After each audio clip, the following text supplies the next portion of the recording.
Furthering your education.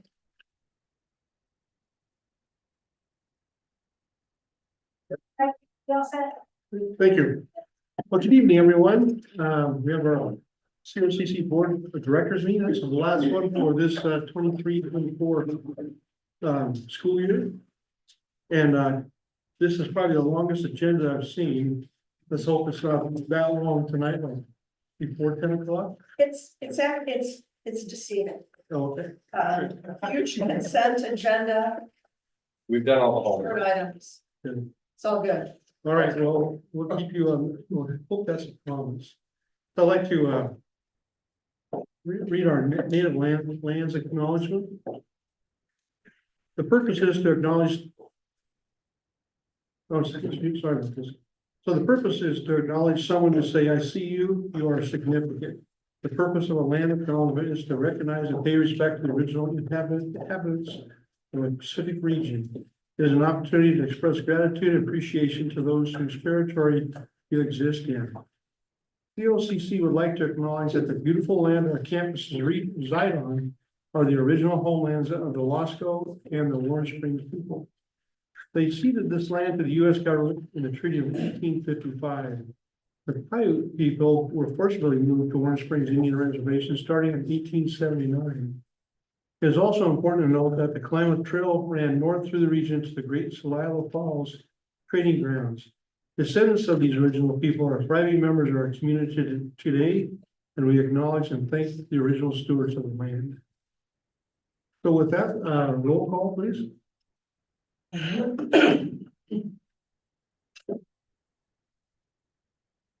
Carol Kravitz, Here. Laura Crosby Cooper, Here.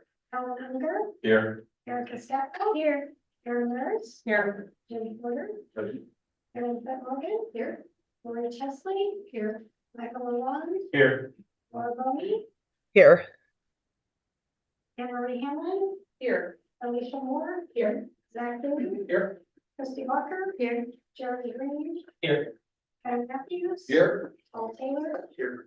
And Cat. And that is roll call. Thank you. Are there any agenda changes? Yeah. Okay. Yes, we have one. It's an addition, but it's not gonna take long. We, Kyle sent out, an additional resolution regarding Madras and the real estate committee's recommendation to contribute another $1 million to that effort. And where would you like to place that? Why don't we place it with the Madras business, which comes a bit later. I'm looking for it. That'll be 10 D. Under new business number 4, so be number 5. I was thinking about- Yeah, I would put it as number 5. That would be my suggestion. Thank you. We can make that happen. Okay. Any other changes? Yes. No. So with that, any individuals or anybody in our room to public comment? You only allowed that twice. This is really particular. I wanted to just make sure that I introduce for the folks here in this room, Susie Christensen. She's in that great looking purple jacket. Susie, may I? Yeah, please. Say that Susie is known in Cook County as the college lady because she goes to all of the schools, whether they want her or not. Starting in the little kids. And she talks to them about college and of course COCC, and when they see her out in public, they'll go, "Mom, it's a college lady." And I just think that's really wonderful. So you are a terrific ambassador for college and for COCC. Thank you. Susie's the director of the Prineville campus. Maybe you've all met her, but I wanted to acknowledge her tonight and explain why we're not actually getting a Prineville update. Susie was ready, but I know that that's gonna be a topic at the retreat. And so we'll cover a lot of that same ground. So I told her that she's off the hook for tonight, but I wanted to make sure everybody knows her and her face and the good work she does. Well, it's always nice to have our board meetings go into our specific areas that we have, campuses. So Christie and Laura, we appreciate being in your country tonight. Any, public comment from our, outliers in Zoom, or anybody that we are scheduled to take? Hey, looking at the consent agenda, is there any items that anyone would like to have, address or any questions? Basically, section 6A through 6G. Move approval of consent agenda. Second. Motion been made and seconded. Everyone in favor, please say aye. Aye. Any opposed? Okay, thank you. Now we need to adjourn to the budget hearing for 2023-2024. Is there any comment or any testimony that we can entertain here or on Zoom land? Hearing none, we'll go on to second or portion number 2, and Michael. So I think in your packet is the appropriation resolution, which is consistent with what was presented to the budget committee in April and May. There's been no changes to it. Also, we have to do a resolution to impose taxes. And then finally, a resolution to adopt the 24-25 budget with no changes from what was presented previously.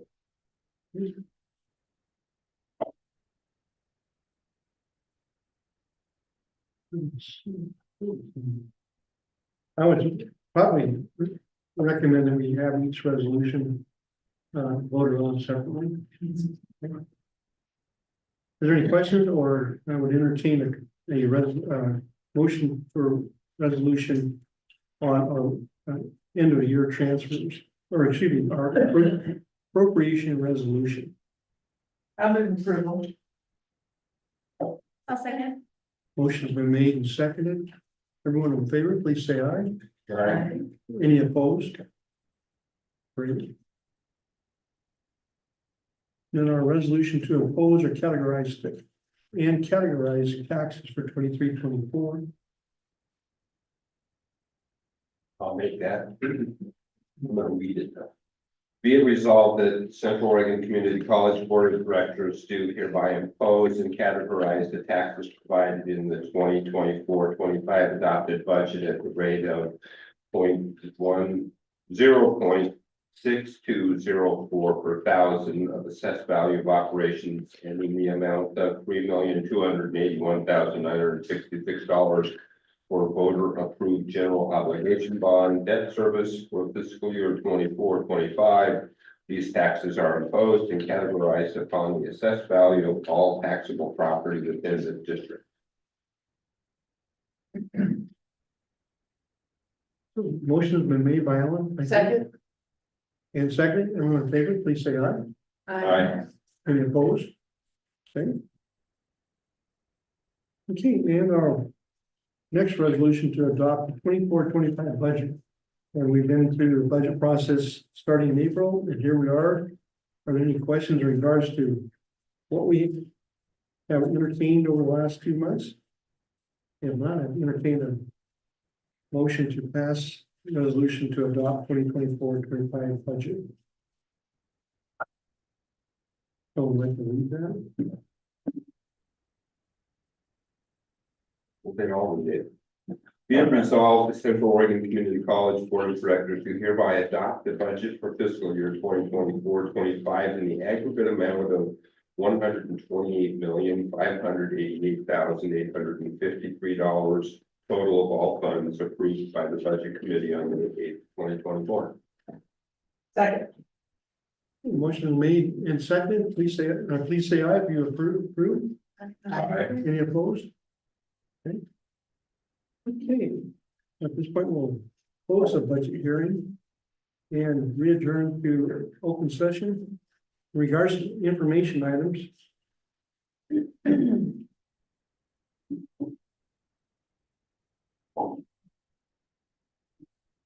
Is there any questions or anything that we can, that you would like to ask of the staff Alright. I'd like to ask, Ms. Moore. Alicia, sorry. I always forget things, but there was fewer people taking the survey. Just, what do you think, why?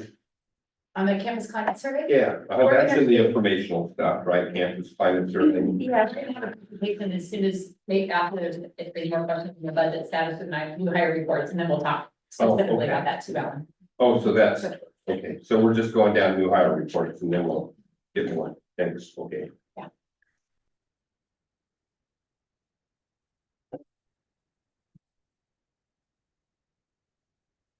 Okay, so, these are. Oh, no, your results. Zach, is there anything else you'd like to add to what you reported? I think we're a little off on the agenda, Mr. Chair. Yeah, I think we need to finish off the budget committee. So let's just adjourn it, because I think we're done, right? Like, We did. We oh, we did. did, okay, good. And then the next is the, Prevention. Information, and that's where we're at. And that's where we are. okay, And I'm So asking then we the are- climate yeah. consideration. Okay. Good. Great. Alicia, are we ready for this one? Okay, we are. Thank you.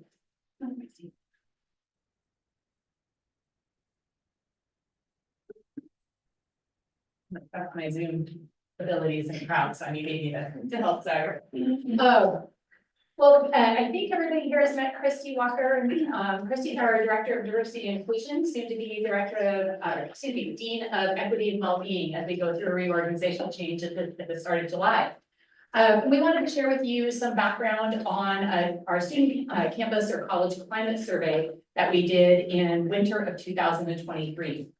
And Alan, chime in, we'll answer your question as part of this, but anybody please chime in as we go, please never wait to the end. So I wanted to give you the background a little bit about this. We first started the survey in 2005 when we formed one of our first diversity committees. And the goal is really to take a look at how is the college climate creating a safe and respectful environment for students and their experiences in the classroom and on campus. It's a survey we do every 3 years, and it is done in an online format. So that's just a very quick rundown of the survey and what it's all about. But one of the most interesting pieces about this last survey is you can see our response rate from the past 3 times we've administered the survey in 2017, 2020, and 2023.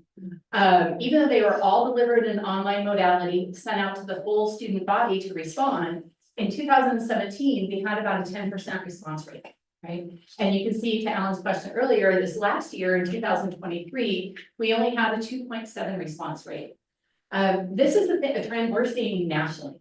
My community college peers across the United States, in Oregon, we're all talking about it, saying, how do we get information from students? Because everybody wants to survey students, right?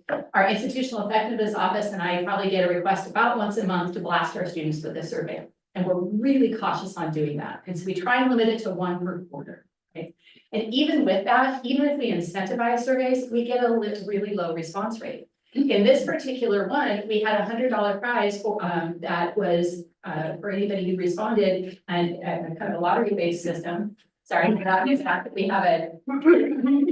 To make sure, Zach always reminds us what our legal requirements are there. That's right. And even with that, the student who won that never claimed that prize. So people often say, can't we incentivize these surveys? And we have, and it doesn't always work. During COVID, we did one and it was up to $500 and several of those were never even claimed. How do we send them out? Is it just email or do we also text them? We do just via their CSVC email because that helps assure that some privacy pieces to them. So, yeah. Because I know that our students are much more likely to respond to text than they are to an email. Yeah. But there's not a way to fix it to do it One via of the things text. we've heard from our students is they like text for appointment reminders, but they don't like it for regular college communications. And so we tested that in a variety of formats and it doesn't really Really, give us we better results. we've served, well, Yeah, doesn't matter to serve them, survey them. I do want to say that the survey itself, though, when students open up the link, they can do it on their phones and they can answer the survey on their phones. So That's another way just to make it a little more accessible. I know from my kids that there are some students that don't have computers. This is their computer. Yeah, absolutely. So all of the things we send out are mobile compatible. The caveat on all of these surveys, even when we had 582 or 10% of our students respond, is not every student answers every question. So the validity or the usefulness of the data kind of shrinks depending on which questions we're taking a look at. And so the questions that we shared with you a little bit in the board packet and we're sharing here tonight are those that we had the majority of our students responding, something like 80 to 90% or more responded. We had some questions in which only 6 students responded. 6 out of 6,000 plus students doesn't seem like a very good number to share, right? So that's the caveat on that. Again, this is a thing we're seeing nationally, and it's not just specific to CUCC. So some things and challenges we want you to be aware of with this survey. First, there's been a big delay in sharing the results, right? This was delivered in winter term of 2023. Our diversity committee started working on it in spring of 2023. And as you know, committee processes are a little bit slow. But regardless, Christy and I have talked about the next time we do this survey, different ways to expedite that response and get you information by that fall term, right? So if it's delivered in late winter, use spring term to do some assessment, a little bit in the summer, and then we would get you those results earlier in our process. Additionally, comparison institution data is not available. And the reason for that is that this is an institution-specific survey. It isn't one that we've done like the community college survey of student engagement, which you've heard about in years past, which is a national survey sent out to hundreds of thousands of community college students. This is a survey that we borrowed from University of California in Davis, I believe, going back 15, 20 years. It's hard to remember which school, but there isn't really a strong national comparison or tool that we've been able to discover. And Christy actually just got back from a conference about a week and a half ago in which this very topic came up about nationally normed college climate surveys for students. And the Gates Foundation did substantial research to show that homegrown surveys, if they're done well, are usually the most effective one. The downside of that, we don't know how we're doing compared to anybody else. Okay. So you'll hear a little bit later on that we're going to do some research and work in this regard as we go forward. And then again, the response rate, as I mentioned. So we used to look at the response from the college climate survey as a primary data point to help us direct our DEI and other related work. Now it's become one source of data that we need to sit side by side with other data sources, whether that's other surveys we administer, focus groups that we've done, evaluations from trainings, that type of thing. So it becomes a data element, not the data element, if that makes sense. With that background, the survey results we shared with you, we broke into 2 chunks. What were students' responses about the overall college climate and what were their responses in the classroom? And as a primarily community campus, most of our student interactions with faculty and staff happen in the classroom. So we do like to break those apart a little bit because they do have different messages of both. And so Christy's going to start off by talking with the college climate piece. Can I make a point that we talked about a little NSLT? This survey, because I wanted to know what was the impact of the disagreements that were had at the college around commencement on the results of the survey. And this survey was given before that happened. So, you know, that did not impact these results. Because I was wanting, if it had, I wanted to show it here. Right. But it did not, so I just wanted to do that.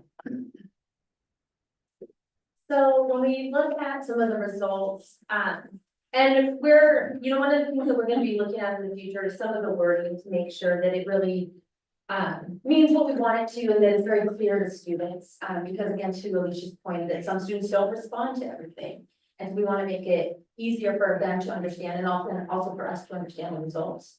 But here you can see that the overall level of comfort, and this is going back from 2017 through 2023, is substantial as far as the overall climate of how students feel. Now, it might look like a huge gap between 2020, 2023 and 2017, but that's the beauty of Excel that doesn't allow you to to minimize that. And so we wanted to make sure to show that, because right now on this graph, it looks like quite a big difference.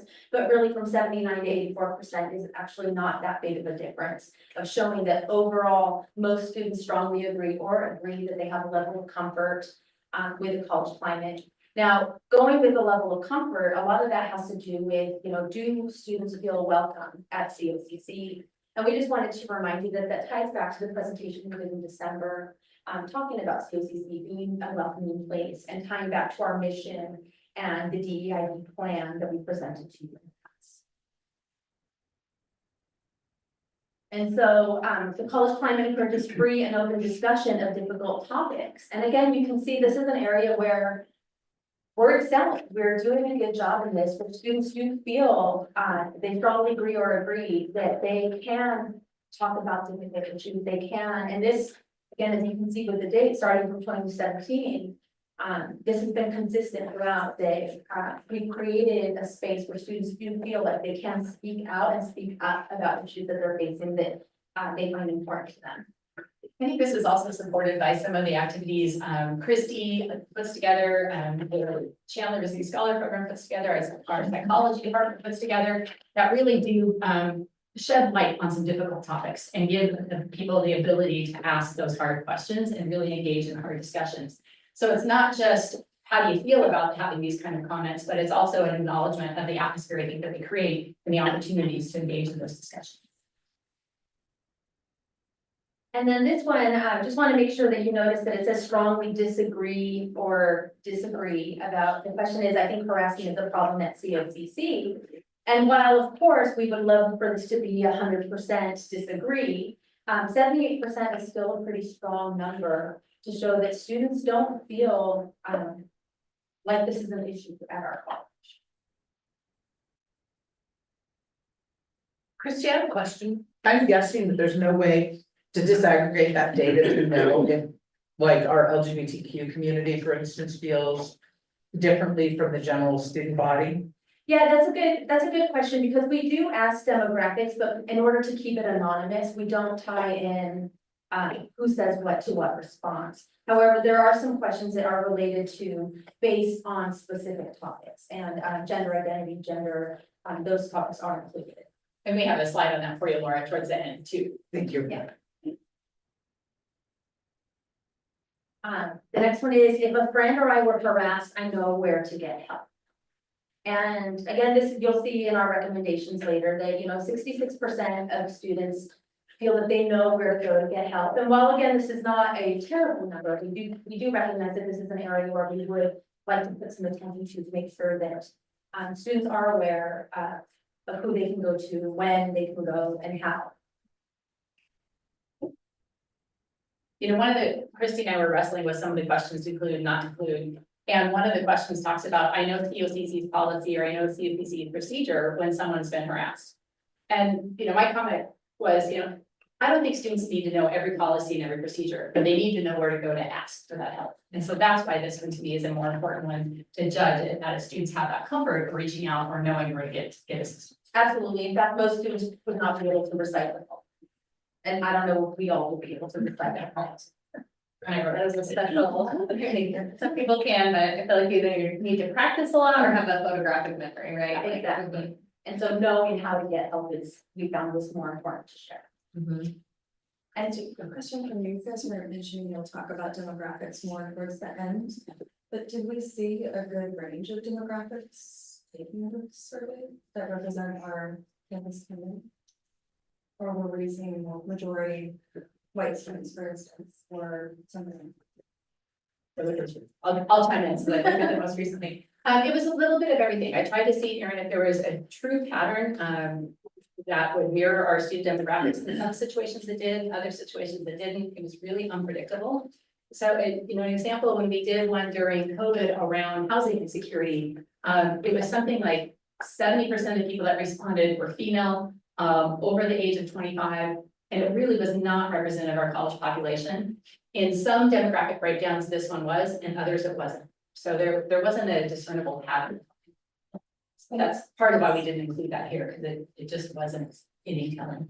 Of course, we want underrepresented students to feel free to answer this survey and address it. We want to know what they think and what they're experiencing. But if this really reflected our campus, the vast majority would be white.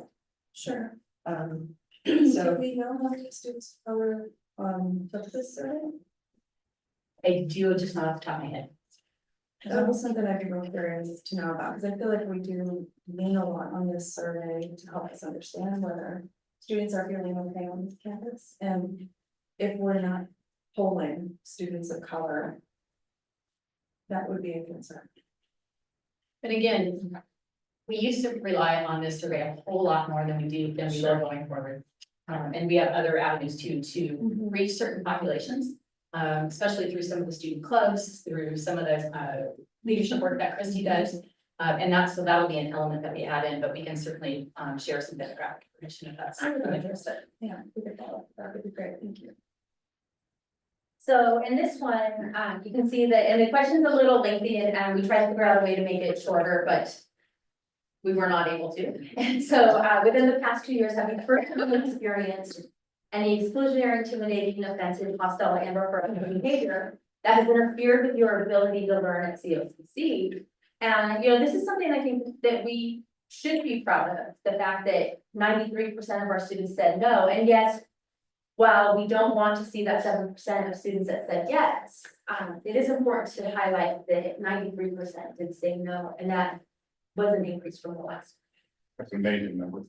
I think 130 of them, right, about. Yeah, and again, as Alicia had mentioned, is, want to continue to remind folks that the response rate was low, and so this again is all based on of the number of respondents. Thank you for doing the math on that one, Erica. Yeah, I calculator did the math, so, okay.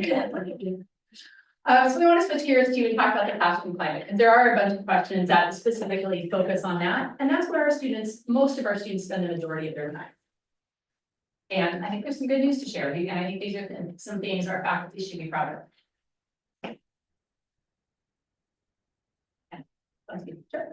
So the level of comfort in the classroom is very comfortable or comfortable at 81%. And again, this is one of those graphs that shows that it's a big difference, but it isn't a huge difference. Just a reminder there with the powers of Excel. That 81% of our students feel comfortable in the classroom. And that's, as Alicia said, was where they spend their most time, and that's where we really want them to feel okay. I mean, of course, across the college.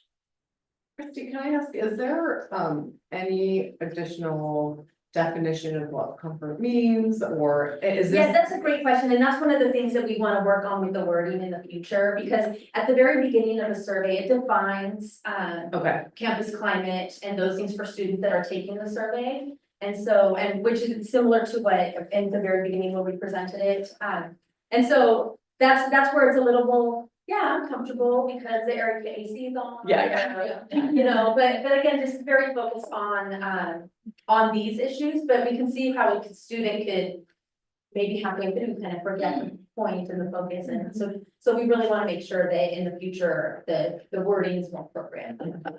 I also, one of the things that I've been thinking a lot about recently, particularly after I was on that panel about the war in Gaza, and I think we want this is a tough distinction, but I think we want everyone to feel welcome, everyone, no matter their views, even if we agree or not. But the nature of education is that you won't always feel comfortable. So I kind of have a problem with the word comfortable, right? there's a lot of room for interpretation. Exactly. Thanks. And this is another one we thought we should be really proud of, is that I feel valued by faculty, and this is a strongly agree or agree, and that's at 90%. Right? Yeah, I think our faculty are doing a good job at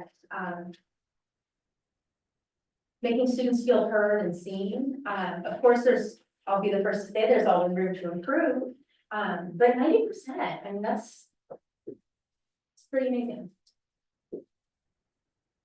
Faculty are genuinely concerned with my welfare. And this is another strongly agree and 86%. And we really wanted to focus on this one because the word's genuinely concerned. And if students are really seeing that and feeling that and answering, to this degree of positive results, again, that's really shows us, that students care and they know that they're cared about. So this gets a little bit to a question that Laura asked earlier about the demographics, and it doesn't say plus exactly what X% of this demographic feels about a certain question. But we do ask, pulled out two particular questions for you. And the first one talks about classes are welcoming for students based on their, and here's the demographic factors that we asked about.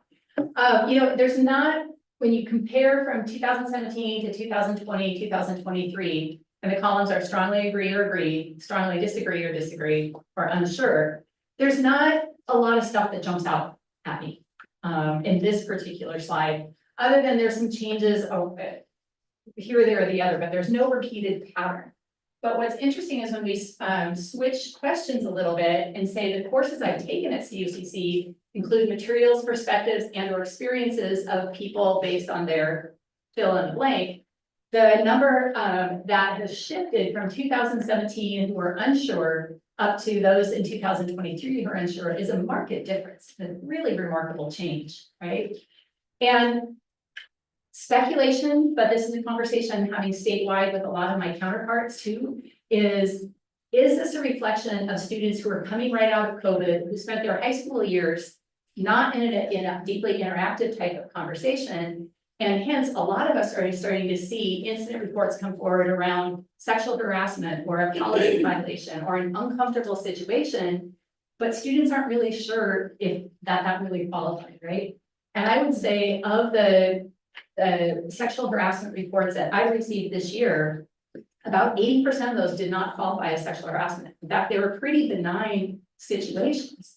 And so the question we're starting to speculate a bit on is that a result of that work from home, school from home, thank you, type of environment that happened during COVID and a lack of the interactions that you might get in a typical in-person high school experience? Purely speculation, but it is one potential response to why how many students are marking this particular topic as unsure, and the type of actions that we're dealing with on a fairly regular basis in the past year or so. Do you, like, are you suggesting maybe people have high anxiety about interacting with others and there may be some where they're just not used to interaction, so that they're viewing it through a lens of maybe that's, yes, not okay, interesting. Yeah, did you? What about the decisiveness of our society culture has changed in the last 4 years? I mean, there's a political part of it. Right? Absolutely. Yeah. Is there any conversation about, you know, with the changing? Does our policy encompass enough of what people now find offensive, or like, I'm just wondering, right, if you look at it from both sides of. Sure, our policy is very broad, right? And examples I can give, Erica, are people, someone asks someone else out for a date, they say no, the person asks again a week later, and all of a sudden, pure. I mean, very, very rightfully so, I don't want to diminish anybody's feelings, they felt very harassed in those situations. So that's what I mean by things that are more benign, or someone said something that made me uncomfortable, but that's not harassment, that's not a hostile environment. Depending on, at least in the examples that have been there. There's been some legitimate ones for sure, but there's many that I've spent a lot of time coaching students around, and Andrew is our student contact person, to say, here's how you can respond in these types of situations. You're gonna have it in the workforce, you're gonna have it in the community, it's pretty what most of us would consider more everyday conversations. I just wanted to make sure you mentioned that, you know, your work, Andrew's work, other folks' work has now become more about coaching. He asked twice. Here's what you can say to him. If he keeps asking, then it's harassment, right? So, you know, and I think that's really valuable that people will sit down and have those conversations. And again, this is happening not only in Oregon, but I'm hearing this from colleagues across the country too. So it's a changing trend, hopefully one that shifts back in the coming years. But again, speculation, not quite, I can't say for sure why so many students marked unsure. commentary that was provided didn't enlighten it, but it is, that's the one trend we've seen in this series of questions that we asked. Can I ask a question about this? And I don't know, Emery, if this is maybe for you, but is there an assessment of curriculum that considers offering diverse perspectives in the classroom that we do with instructors? So is it like perception of perspectives versus actual perspectives offered in the classroom? Is that? There's not a universal assessment Mhm. that would tell us the answers to those questions. Mhm. But Emery, you and Christy also led a couple of groups on anti-racist pedagogy, right? Yes. There have been a number of programs that would have prompted faculty to make adjustments to their classes where these perspectives would have been more Mhm. thoroughly included. Mhm. Yeah. But And we don't have an assessment. Yeah, and this is where it gets a little bit more difficult to measure because, there are, several times a year where faculty members or, chairs of departments will reach out and ask, how can we incorporate this? How can we do this? And so, or they'll have myself or someone from my team come talk to them and, so there are these steps being taken, so where it's not siloed, which I think again speaks to those responses based on faculty. Yeah, I would, because I would almost anticipate a reverse, just of the evolution of our culture in the last, 5 years, that people are probably intentionally trying to bring diverse perspectives into their teaching. That, yeah, it just is interesting and hard to articulate why. I think something, right, sometimes with perception, it's whether you explicitly say something's included versus just included, so that could be it. It also could be the shift in what's expected when you see these words of what would be included and maybe, in 2017, it was very obvious to people and then today it's not as obvious. So I think that's really interesting in healthcare, right, with like, you can see if you survey patients and you ask if the caregivers like wash their hands when they're in the room, a lot of people are unsure, right? Even though caregivers walk in, they wash their hands.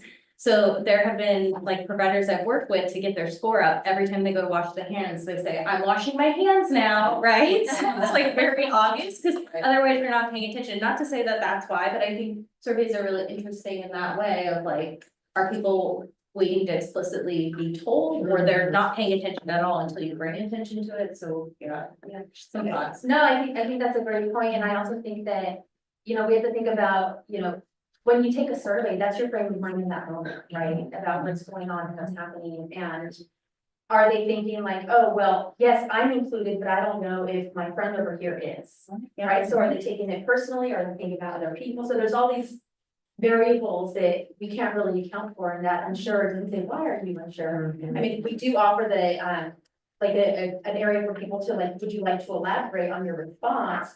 But if someone's unsure, typically they're not gonna say, because I'm unsure, they're not gonna typically, right? Can I also add, I'm gonna choose an example that's not up here in the listing of different categories, but. In my experience, I think this is true with a lot of the faculty I talk to. Nowadays, students often sort of confuse their opinion with fact, with research and data, with things based in scholarship or research or whatever. And I really don't say that to be rude, but I've taught students who, would say things like, I don't believe in evolution. And you're going, how does this come up in English class? Crazy stuff. It's wild. But, we're not, that is not what the academy accepts as science. We're not gonna have that. We may have the conversation based on religion or some other paradigm, but in science, that isn't a thing. And so if you shut down a conversation like that, where somebody believes deeply, well, you're not open to the conversation, are you? And I think those things happen more often than maybe we think. that speculation based on, and of what, I don't know. Yeah, the prior data we looked at about how comfortable you are talking about your political views. I was amazed how high that was, how people felt comfortable to be heard in today's climate. That was pretty impressive.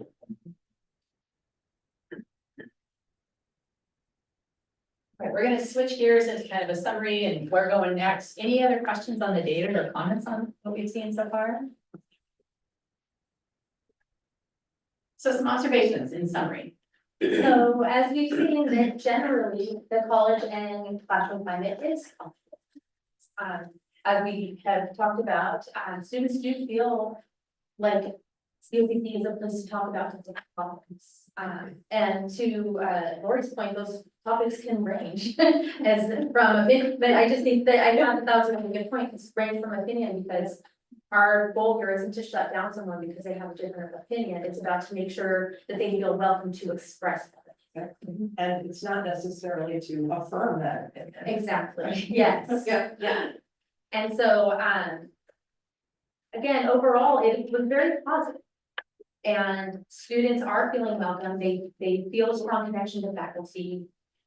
We do see that, personal experiences with bias incidents, seem to be limited, and I wanted to mention that too, that there have been several times, and this is, I understand that this is anecdotal, but a lot of times when students do come to myself or folks from my team or other faculty or anybody at the college, that's in lieu of an incident report, right? They're coming because they're talking to someone that they value, someone that they trust, that they can talk through some issues where maybe, again, they realize maybe it wasn't an incident, but it was something that they still felt they needed to express and be able to talk about it. And maybe that then mitigates. And I also want to say that Andrew, when he does get some incident reports, when it is based on discrimination, he often consults with me so that we can talk about some of the things. And then I also am often asked to be a support person for the students that are brought in so that they have someone again that can be an advocate for them, or just, be in the room with them because they know they're not alone. So there are all these things that go with that. We do recognize that there is a need for greater awareness on how to report or how to ask for help in the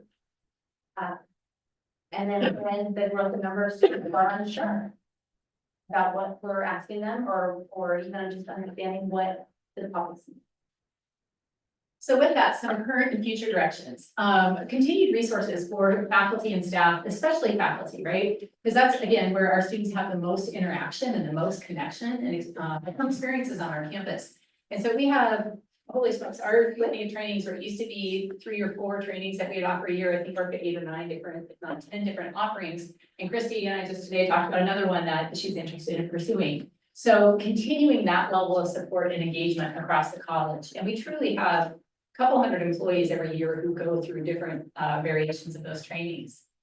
We want to take a look at our communication and outreach regarding reporting. Where are we saying it? How are we saying it? When are we saying it? When is it going to be most received, right? Because you can imagine with the giant list of support services and resources that we have for students, we can inundate it and it's just going to just wash right over them and they're not going to absorb any of it. So when is it best? Where is it best? How is it best delivered? And we want to look at options for nationally delivered surveys so we can start having something to norm ourselves against with, especially by folks who are professional survey developers. I'm sure all of you have been in a position where you develop surveys and that didn't really get me what I thought we were going to ask, right? This one's got some grounding in it by some folks at the University of California system, but it's also old, right? So how do we look at what other options out there to give us benchmarks against our peers across the US? What about regional? If you look at ECCT, I think there are 9 regions they look at. And we just look at the Pacific region, because probably the questions you would ask for the Pacific regions are a little different from the ones you would have to get off the East Coast. Because of the different demographics as well and social challenges and all that. So maybe there's something like that reason, because nationally, I think the challenge being really starting personally. Well, and nationally, the one thing I would ask for, and that kind of gets to your question, Joe, is who are our peers that they would allow us to compare to try and get to some of those regional pieces. Or are there, other options like that? But the message really is, how do we find out other options? That's also delivered in a way that's easy for students to reply to, that gets us the information we want, so we can increase that response rate and have comparative data from institutions that are more like us, similar demographics, similar, offerings, that kind of. Another thing, we used to do this a lot at, as an institution, was we would do focus groups. Invite students to focus groups, ask them specific questions. Now that you're the same challenges there, you're gonna give them there. Let's not make too many assumptions based on 6 students, but that might be something else to try. And we have some organizations where we might have a ready audience for some conversation. Absolutely. That sounds great. So any other questions, comments, observations? Well, thank you, everyone, and we'll see you in 3-ish years on this topic. Actually, I have one more question. It's, I guess, related to that, knowing that the validity of the survey is declining with response rate, just the other ways in which you assess campus climate, sure, reporting, I would imagine, maybe engagement with your unit, Christy. Yeah, I mean, I think that, obviously we have a lot of anecdotes, Yeah. which, we wouldn't use as firm data, but it does inform some of the things that we do. And I think again, the work that we've been doing for years now is to make sure that this work is not siloed. And this is again, something that we mentioned in our report in December. And we're seeing so much more involvement, like across so many departments. And so we hear from those folks in the other departments about what they're doing, what's going on, about what students are telling them. And so again, anecdotal and qualitative, but it still is important information that we take into account. And a big one where we see a lot of students engaging, in particular students that have been historically underrepresented, are those clubs. And they have tight connections with those advisors who can hear them, or peers and things like that.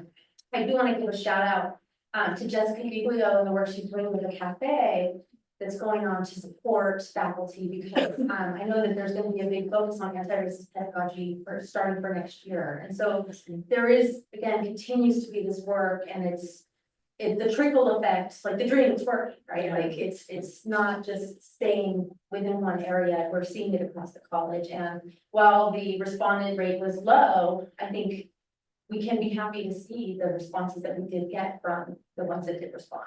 The other piece I would add too, Erin, is that there's, we used to do some nationally normed surveys. One's called the Community College Survey of Student Engagement. The other one is the Survey of Entering Student Engagement. I think I got all the right initials there.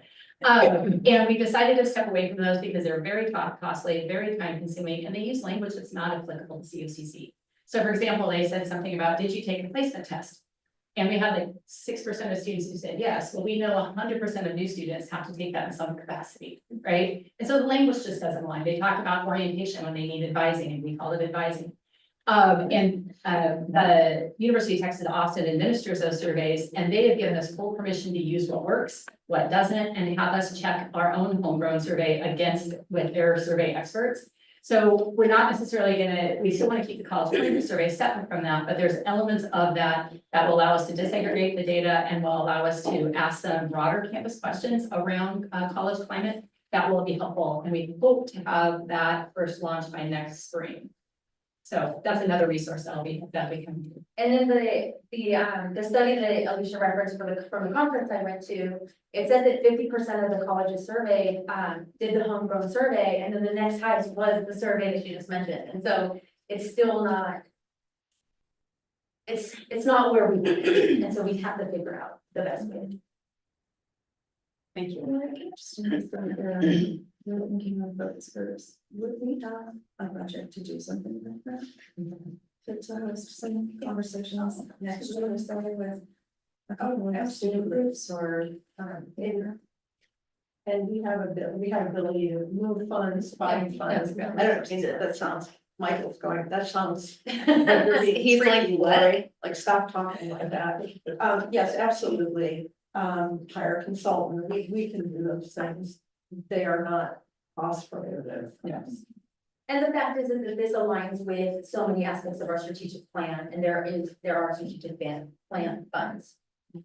Yeah, I think that maybe, you know, I was anticipating this data and was thinking it would really give us a good kind of a snapshot right now.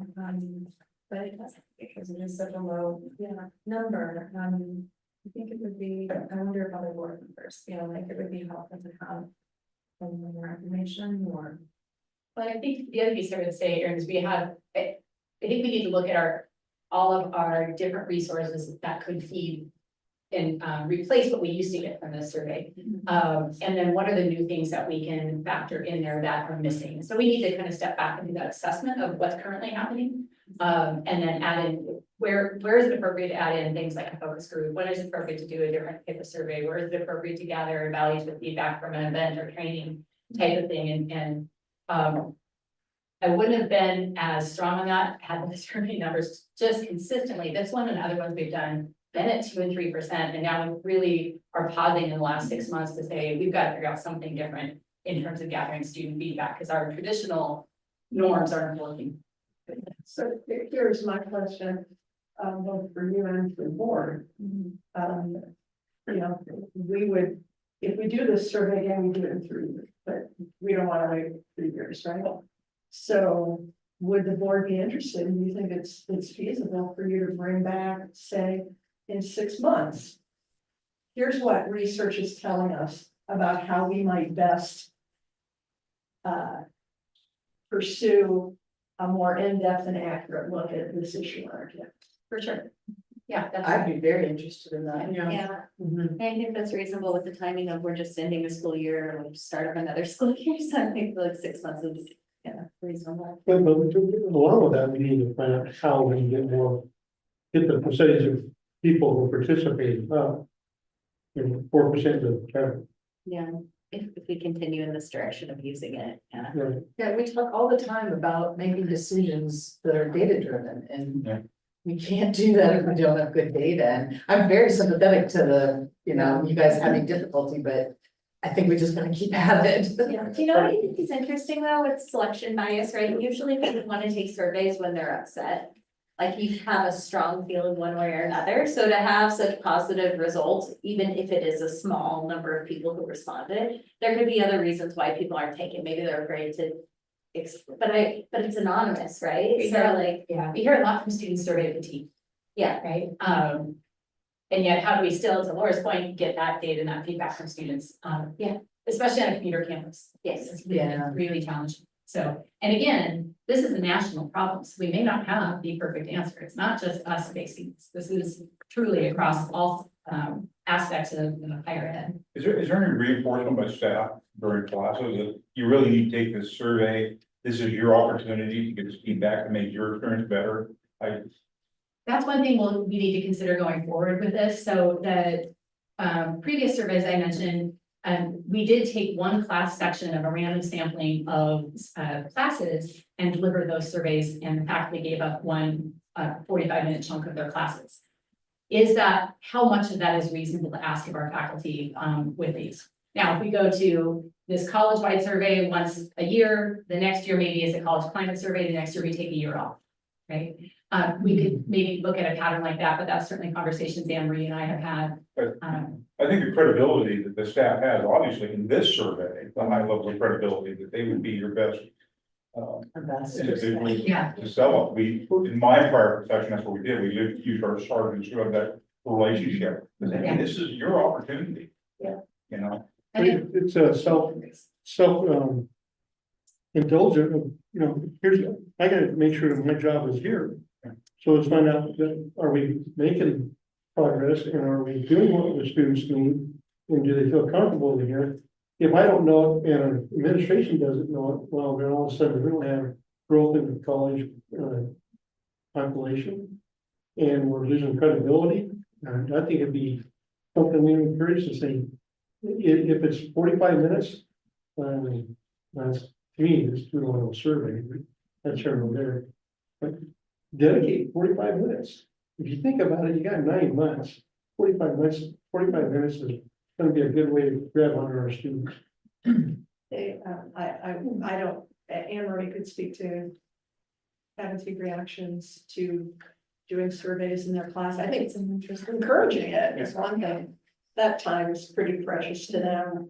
I used to try to do it at my last institution and it was those were fighting words. You're gonna give up a class and to do that. And, my own wondering, I just don't fill out surveys anymore. I don't care if it comes from heaven.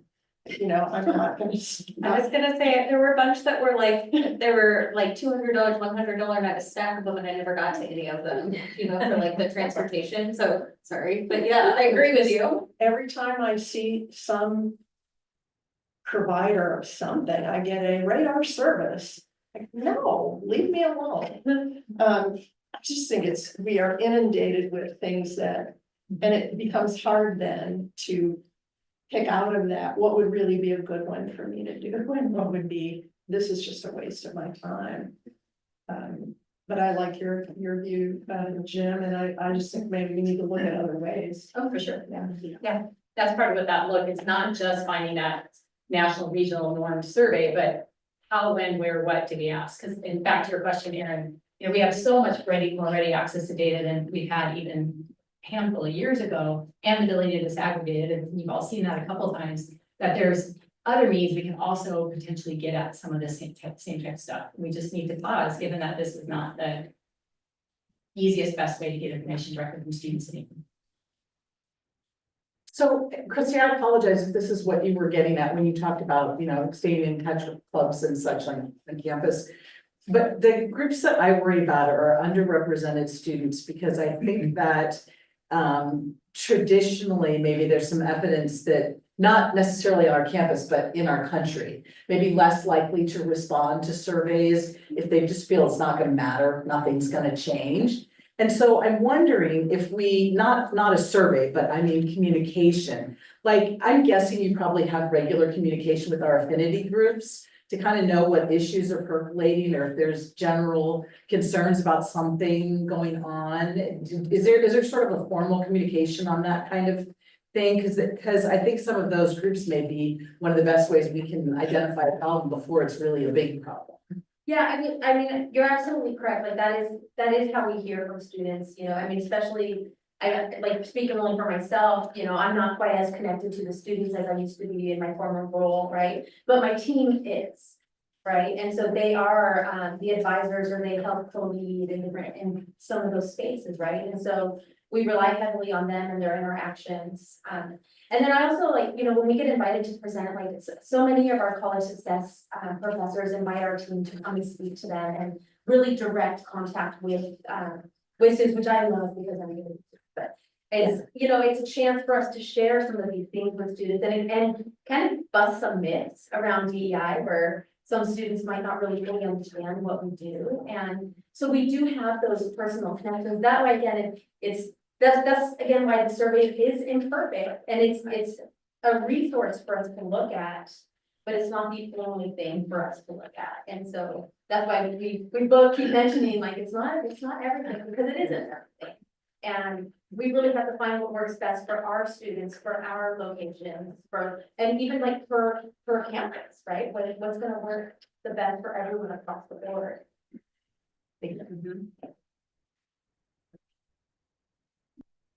Well, as a Gallup super survey user, I'm offended, Lori, by your. I don't care. It's not happening. Thank you. Christy, Alicia, thank you very much. They know the importance, I can't, it's just too much, or I set it to the side and then I go past, yeah.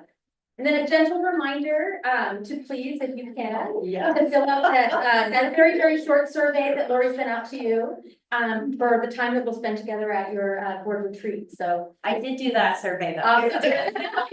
And so I feel like Yeah. I did it too, even though there was no reward. Way to go. Other than the honor. We know it's gonna make it meaningful. Yes, thank you. Thank you for inviting us to share on this. Yes, thank you. Okay, well, thank you very much. Appreciate that. So Zach was sidestepping over there, waiting just to do his thing and You know. tell some new Good news, good Zach is doing. Well, 100% of people surveyed had a good time at meal of the year. That was like 3 people, right? Hey, hey. Everybody had 3 My mom. Just wanted to give a quick report on our meal of the year outcomes for this year. Will be really high level with another successful year. Honoring the Miller family and all they've done for the college. We had 391 attendees. We actually had 402 reserved, but some of those corporate tables, there's still a little COVID out there. There was a fun upper respiratory thing in April, so we had a few empty seats, but not many. Gross revenue of over $450,000. That's an all-time high. We used to, one year we had higher gross revenue, but we also had Taste of Town 2018. And it was just by about $6,000. So that's the highest we've ever had. When we talk about a paddle raise, that in an auction is when you raise your number to give. So they used to be on paddles. Now they're just on the back of the program. So that number indicates how much was raised just in these, what we call our scholarship appeal. Not auction items, not live auction items, et cetera. Also an all-time high. There's a type of error. That's what Zach gets. That's 22,050 for the live auction. My apologies. I updated the slide just yesterday. So I'll get that correct. I didn't even see that, Amy. Then other revenue is our silent auction, which we don't have a silent auction anymore, but historically we did.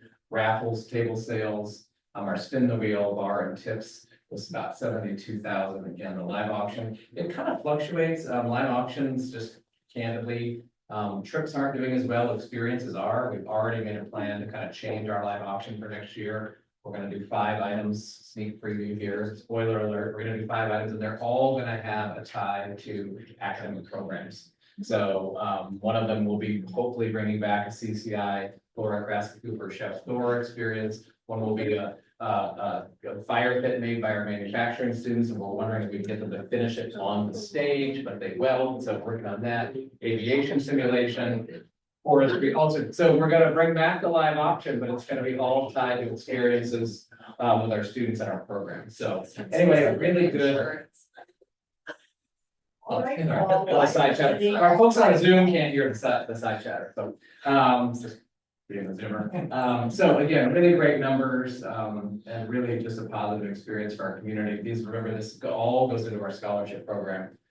So gross revenue of 454. Our expenses for the last 5-6 years come in right between 90 and 100 grand. Believe it or not, that's a pretty good margin. We don't pay for our space because Mazama is obviously free, but we do pay for our event coordinators and a lot of the materials, all the rentals, and a lot of the the talent, the auctioneer team, et cetera. But that's pretty much industry standard. We actually spend quite a bit less than some of our counterparts because we don't have to rent the physical space and do all that elsewhere. So super successful, really fun. We kind of made more room in Mazama by going with the theater in the round. We now have the stage in the middle of the room. For those of you that have come, and thanks to all of you in this room that were there, many of you were.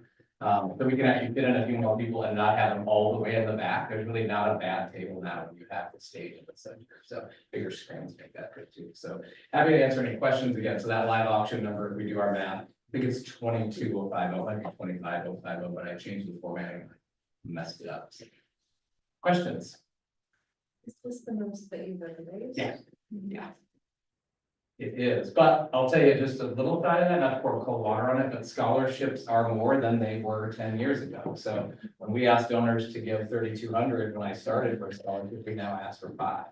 So those numbers are a little bit not adjusted for inflation.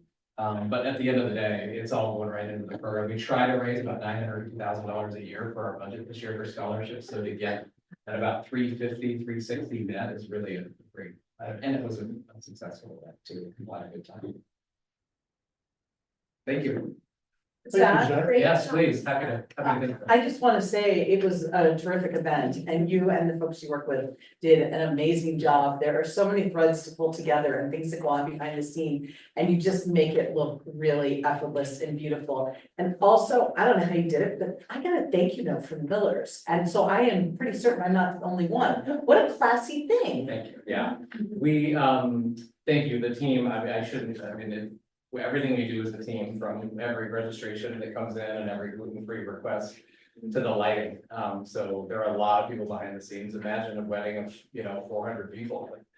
different caterers and vendors, and we have to take Mazama offline, so our academic programs of intramural club sports are super polite and let us get in there for an extra day, and so it really is a huge lift. Campus services is, anyway, there's a lot that goes on to make that customer experience solid. And yes, a lot of folks made gifts in honor of the Miller family. And we always, as policy, send out a letter of who made gifts in anyone's honor, whether that's one, so we get gifts all the time that come in like that, or someone's birthday, or. So we always send that to the family. Here are the people who made gifts in your honor. We don't share giving amounts ever. We just say these are the people who gave. And this time it was a long list, and I received one as well, which was nice. And we don't always know what the families do with that, but the Miller family sent cards to every single person who made a gift in their honor, and there were dozens. So yeah, there's another reason to honor them and just appreciate it. It's a community of celebration. It's really fun to be part of. Also, it's really fun when it's over. So Yeah. April 12th, 2025. It's like we had it every year, you gotta do it every single year. Yeah, seriously, truly, April 12th, 2025. Save the date coming soon. Thank you. Well, congratulations, Zach and your team for making a really successful year. Thanks, Joe. Okay, last item under information items, renewal of administrative and confidential staff appointments. Now, this is, information, do we have an Laura, action? do you want to say anything about this? We do, this is an action item. Oh, no, sorry, no, it's not. Yeah, this is just the annual renewal of our administrative and confidential employees put in front of you for your review and vote. This is an information item, Laura. Oh, it is. I'm sorry. Go ahead. Laura has had a terrible cold. Oh, I want to say, hope you feel better and thanks for keeping it at home. this is an information item. Is there any questions in regards to the document? Okay. All right, we will go on to new business. Laura, on voting on the administrators and confidential employee salary wage adjustment. Yeah, so this one I'm pretty sure I'm accurate. You actually do vote on. This is the annual increase for administrators and confidential. I don't know if Lori, you want to add anything else here, but it's for your review and vote. Yeah, just to clarify, you know that we did a salary study for administrators. The average percentage our administrators with their benchmark was 60%. So some folks got less and some folks got a little more. We gave part of that increase in May, and we bring this here for this group's. This is the amount absolutely everybody's getting. And we've used this pattern before with our classified. We're bringing this here for your approval. But this is part of that. It's not something on top of. Sure. Share it with us, just a little bit of context around classified salary increases, faculty and administrators that did each group receive that percentage increase as well as their typical increase, or was that like tracking correctly? It doesn't work the same way for all employee groups. So I think the overarching message, which is important here, it's the last time that we negotiated with our classified association, and even before we started analyzing classified salaries, what that resulted in is over the course of a 3-year contract, an 18% wage increase. So it did not come in 1 year, it was spread out. When our faculty went to negotiate, we also analyzed data as part of the negotiation. That data was shared with faculty, and that resulted in, on average, across the board, classified was on average, and faculty across the board 18%. This was an on average 16. On average You think I really fine, and on average 16% increase. So what year and in what month those increases happened differs according to the way those different groups are paid. I know. So. That's- Yeah. Laura, would you like to say any of what I just said more elegantly than I did? No, you said it fine. The only thing I would say is generally speaking, all our employee groups get an annual increase on July 1 of each year. That's the one consistent thing, but some of these studies come in at different times, just like Lori said. Yes. And for our classified and our faculty, those are negotiated. Those increases in periods most often of 3 years. So when we compare the schools, how are we doing compared to them? For classified, for faculty, and for administrators. When we did our studies, we are significantly below benchmarks. That number isn't exactly the same for every group.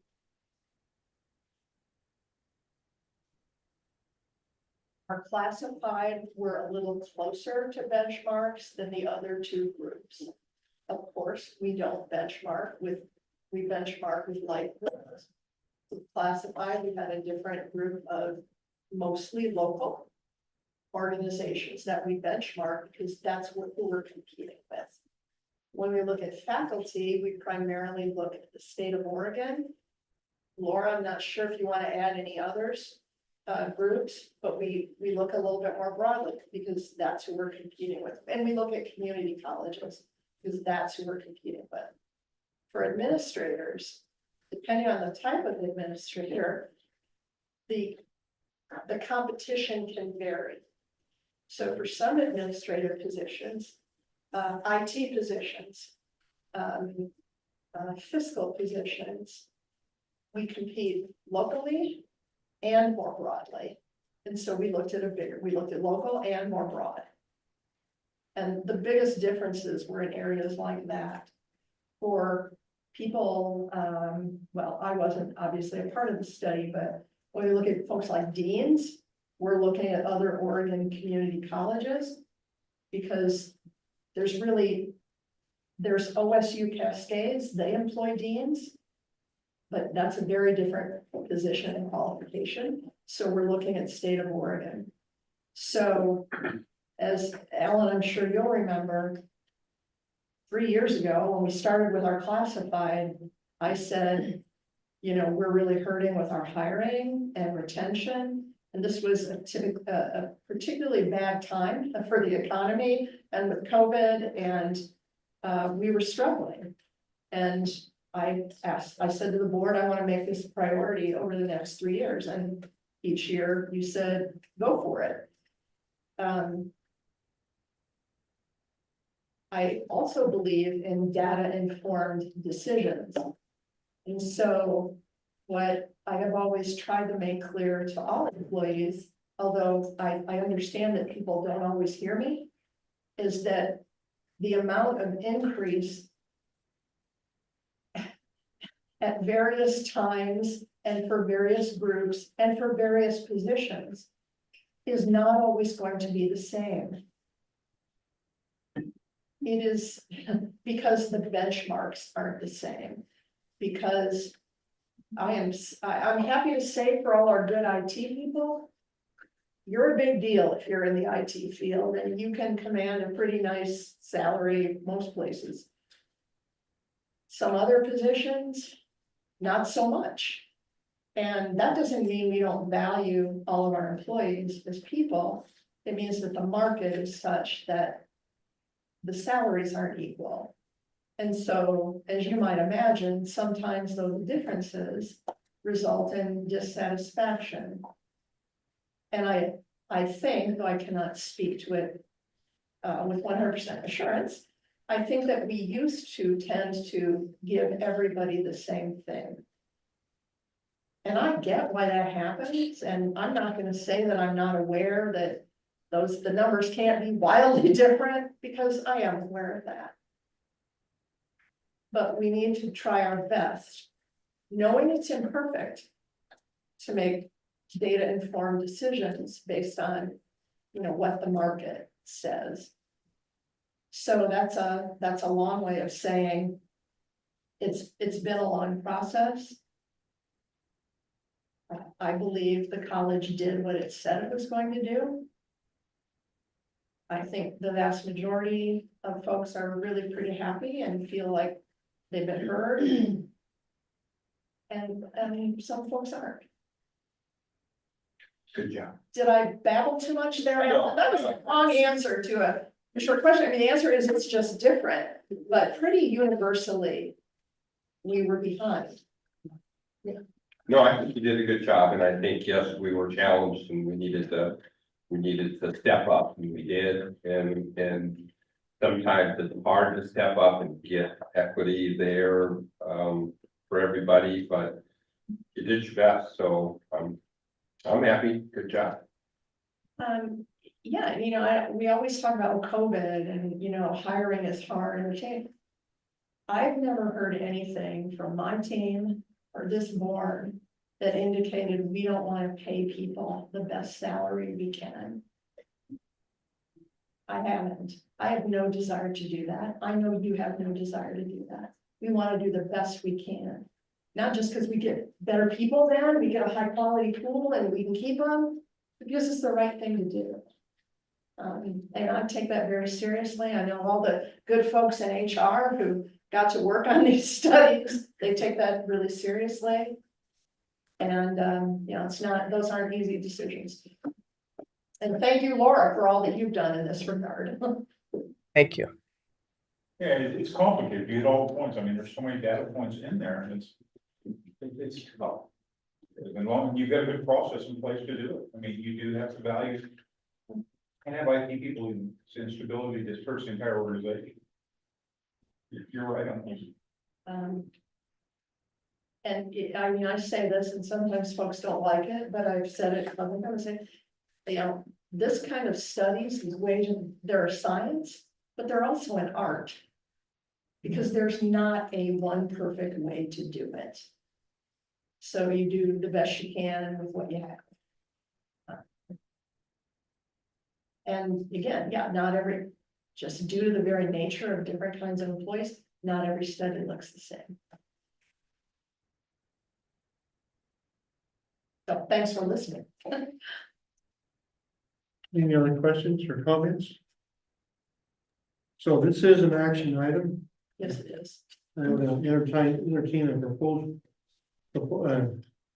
motion to approve and reading of the proposed resolution. Okay. Be resolved that the Board of Directors of Central Oregon Community College District approved the 3.5% increase to base salaries, wages for eligible administrators and confidential employees. Second. Motion been made and second. Everyone in favor, please say aye. Aye. Any opposed? Okay, thank you. Thank you for your support. You bet. Thank you. Let's go on to under new business number 2, full-time faculty rehire recommendations.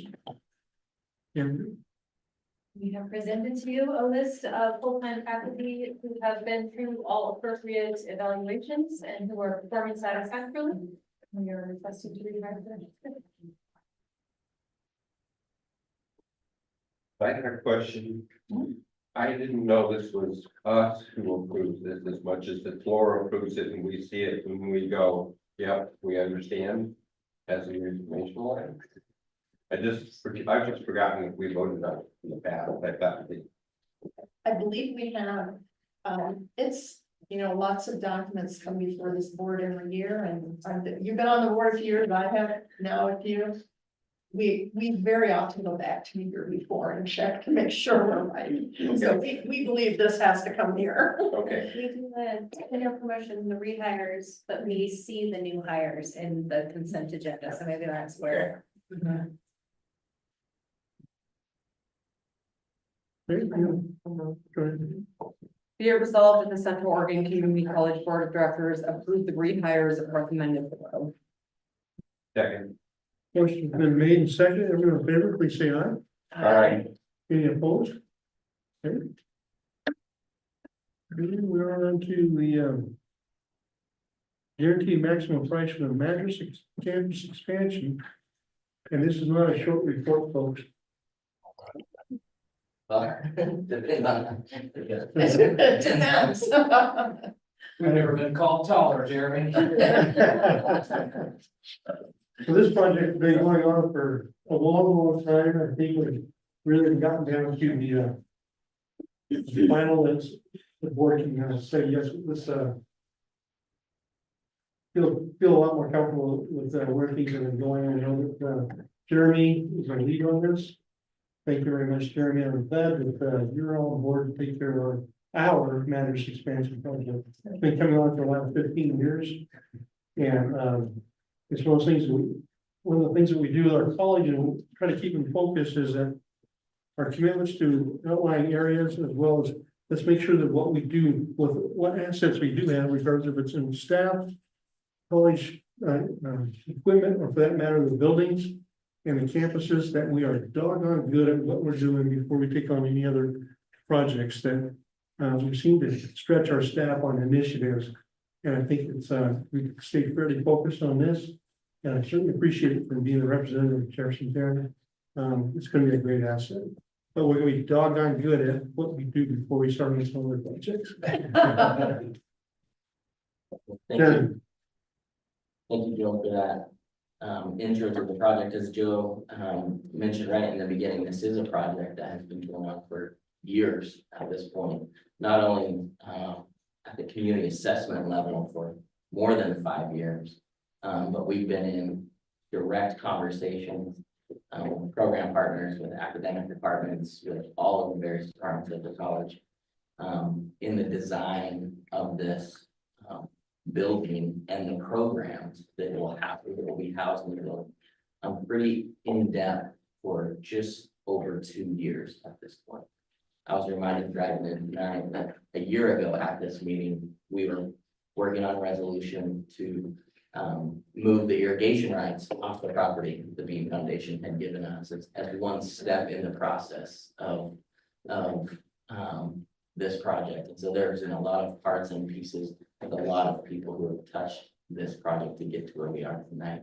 Before we jump into the numbers though, did want to just give you a quick update on the most recent renderings that we have. Some of these are not updated, but most of them are. It's been several months since you've had the opportunity to view these. This is an aerial picture with a picture of the new campus in place. You'll see multiple entrances. You'll see a loop drive. You'll see a large area there on the what would be the west side of the new building for the playground area of the child care center. You'll see the magnitude of size of what we're planning to construct versus what exists. The current building is just over 9,000 square feet. The new build, as designed, is just over 24,000 square feet, two levels. This is a picture of the new build. You can see sort of a daylight basement type figure. That is basically because of the geography of the property that we have been given by the Bean Foundation and the need to keep it very closely situated to the existing building, which is important for student flow and faculty work relative to going from the lab spaces in the new building back into the traditional classrooms of the existing building. You'll see how we connected those buildings with a connecting deck there on the second level. I love that. That's a great one. This is a picture of what it will look like on the inside. I'm not entirely sure that all of the art is what it will be there, but this is a general look and feel of what has been designed for the lower level. So this would be the child care facility with our third-party child care provider, the Children's Learning Center. It's interesting in how we designed this lower level. We are in process of working through a long-term lease with TCLC. With a first iteration of 10 years. But we know at some point there is potential that the college would again need this space potentially, or TCLC, you know, a lot of things can happen in 10 years. And so we intentionally designed the lower level to mirror that of our existing building, look and feel, thinking student flow. So everything from the reception area and admin areas to the classrooms themselves, they're all spec per our COCC guidelines for classroom sizes. So there is great potential for the college to have long-term use of this space if and when we would need to. With little requirements to redesign or move in, apart from what you'll see. I think I included a picture of the bathrooms that are in the classrooms for the childcare center. Those, Josh Clausen and I have a good idea of just taking out the facilities and putting up some nice walls, and then you'll never know there's piping involved back there. This is a picture of the second story. This would be the COCC student entrance side. Again, you can see a better picture of the connecting deck there. Along with, one of the things that the architect has, I think, just done a fabulous job of putting together is the views that this property has, not only of the Madras Valley, but of the mountain range as well. That was very important to the Bean Foundation. That was one of their only requests that they made when we went into the design process, was that we would capture the views of the property. And so I think the architect has done a really good job of that. A lot of open view space. You can see not only the connecting deck here between the two buildings, but you can see on the west end of the building, there is an outdoor sitting area as well. That would just take in all of the views. This again is a picture that you all have seen previously, but this is just an example of what the health careers area of the building will look like. Again, look and feel is very similar to what we have on the Bend campus, and both will mirror that of St. Charles facilities. This is a picture of a small student lounge in the second story of the new building. We have tried to keep the price down as best as possible. Though, as you have probably seen, the price is it's not cheap by any means, but we have tried to utilize every space for instruction, including not building offices for faculty outside of what was minimally required. And this is an example too of that, where we did not include a lot of just student congregating type space, but recognizing that there is some space needed for students to transition between classes and to sort of gather. But we tried to be very modest in that type of space so that we could focus on the instruction space specifically. These are really difficult to view on a PowerPoint, but this is the second story of the build. You'll notice the health careers portion on what would be the top portion of this view. There's 2 science labs on the lower portion with science prep area, and then those 4 faculty offices for our health careers faculty. A small debrief room there on the left side of the view for our health career students as they debrief their labs. It's pretty straightforward. This would be a view of the second, or of the lower level, the child care facility. 5 classrooms, a modest admin area, a kitchen there is in the bottom right-hand corner. And then you'll see those 2 greenish boxes that sit in between those orange classrooms. Those are our ECE student observation rooms. So our ECE students will be able to come in at any point, any day of the week, when this facility is housed with kiddos and pre-K and kindergarten classrooms are in session. And they will be able to observe those classrooms without entering the space. And they'll have auditory access as well into those classrooms. So they will no longer have to insert themselves into the classroom, which creates a disruption in a classroom. You can imagine for pre-K and kinder, how somebody that they don't know and recognize entering the classroom creates a disruption that then doesn't give our COCC students a full picture of what a classroom looks like in normal operating mode. So those are some things. I was always on my best behavior when the observers came in. I was not. And I have missed names on this list, but between Zach and I, we have tried to be as diligent as possible to document every person inside COCC that have been a part of this project. And that's what this slide displays, is that this is a project of immense magnitude, and it is not at all possible to be where we are today without each and every one of these individuals. And I know that there are names that we have missed, and I really hope that folks will let me know who those folks are so we can get them added. But we do want to just thank each and every one of these folks, but also display just the magnitude of scope and level of participation from a number of people within COCC. Great. Stop the share there. I did bring up the real estate committee's request, Laura, a fundraising update. We'd like to see that as well after the presentation or after the vote. Why don't you show it, Okay, great. please? I have it opening. Well, I didn't include it in a slide, but in your packet, you have what Kirby has provided as the GMP, as well as based on the desires of the real estate committee when we met last week, at a total project cost summary. There are asterisks on some of those, because those are numbers that we don't have fully dialed in, particularly those bottom three. On the far right-hand side of that, you'll see what we've spent to date in those soft costs. But those are, as best we know today, the projected costs of the total project from the GMP, which is the guaranteed maximum price that Kirby would build the building for with the addition of those sites. So, yeah, I'll wait on this then. Yeah, thank you very much, Jeremy, because just for the rest of the board, the real estate committee knows that we're just voting today on the construction number, but there are other expenses, and we thought we should know, as we're thinking about this and talking about our contribution, we want to have a sense of what the total project is. And then, yes, we could ask Zach, like, hey, how are we doing on fundraising? And, you know, because that's going to have to be going on in the future too. So thank you for putting that all together. So I'll share that now, and then you can tell them, I think we have, excuse me, 2 resolutions.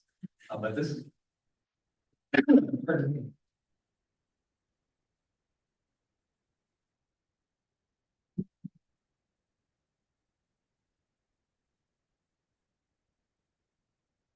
Raising 22 million gets called. So